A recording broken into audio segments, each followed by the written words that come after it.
Iwo Jima was a major battle in which the U.S. Marine Corps landed on and eventually captured the island of Iwo Jima from the Japanese Imperial Army. The invasion stemmed from the need for a base near the Japanese coast. Even before ground operations to secure the Mariana Islands of Guam, Saipan, and Tinian ended, U.S. naval construction battalions were already clearing land for air bases suitable for the new B-29 superfortresses. These huge bombers had a range capable of reaching the Japanese home islands.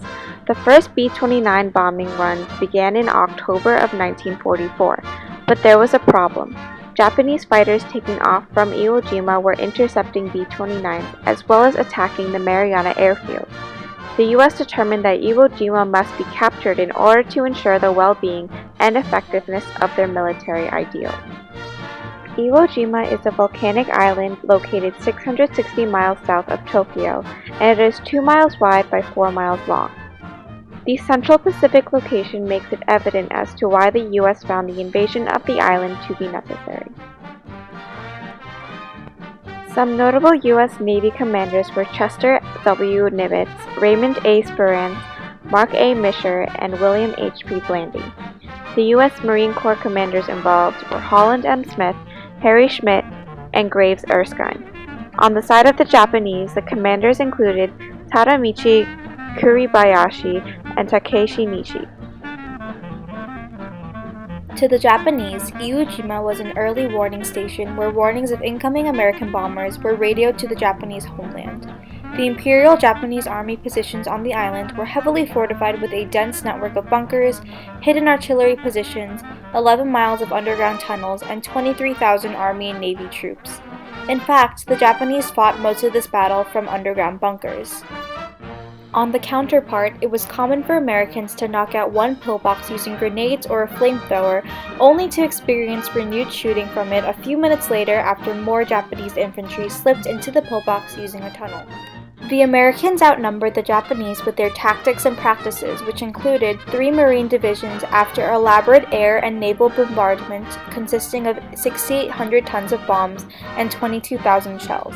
In a post-war study, Japanese staff officers described the strategy that was used in the defense of Iwo Jima in the following terms. In the light of the above situation, seeing that it was impossible to conduct our air, sea, and ground operations on Iwo Jima Island toward ultimate victory, it was decided that to gain time necessary for the preparation of the homeland defense, our forces should rely solely upon the established defensive equipment in that area, checking the enemy by delaying tactics. Additionally, Japanese defenders were able to spot artillery accurately onto the Americans from the top of the Suribachi Point on Iwo Jima. At the same time, the Americans' goal was concentrated on isolating and capturing Suribachi first.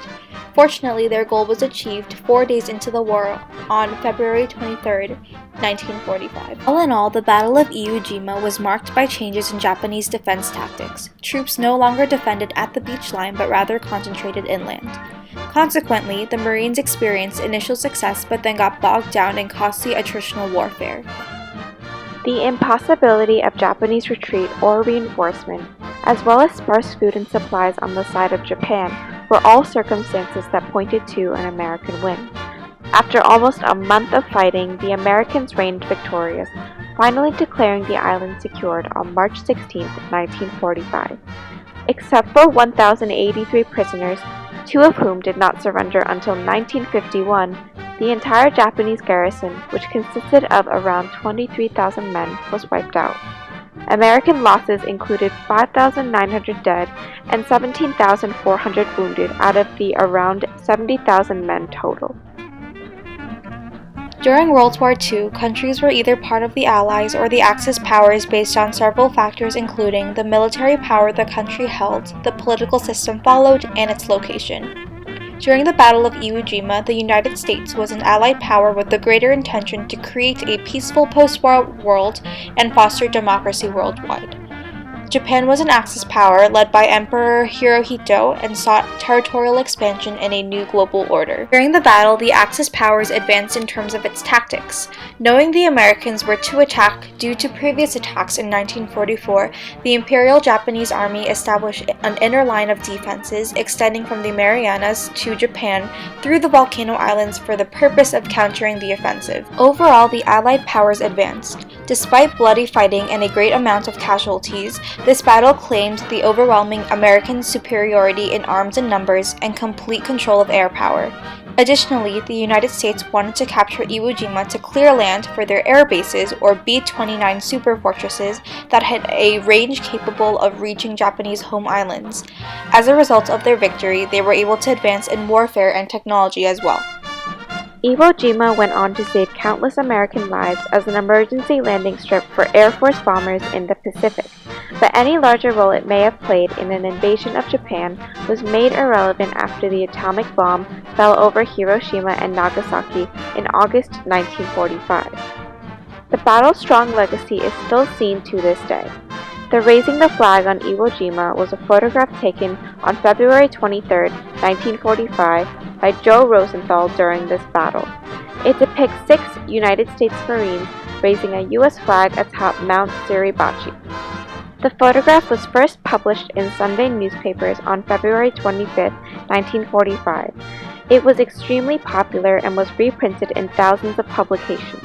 Later, it became the only photograph to win the Pulitzer Prize for photography in the same year as its publication, and came to be regarded in the United States as one of the most significant and recognizable images of the war. The fight at Iwo Jima comprised some of the fiercest and bloodiest fighting of the war in the Pacific of World War II. This 5-week battle saw several victories and losses in numbers and in warfare advancements for both Allied and Axis powers. In conclusion, the bravery and honor in which both ends fought for was most definitely apparent.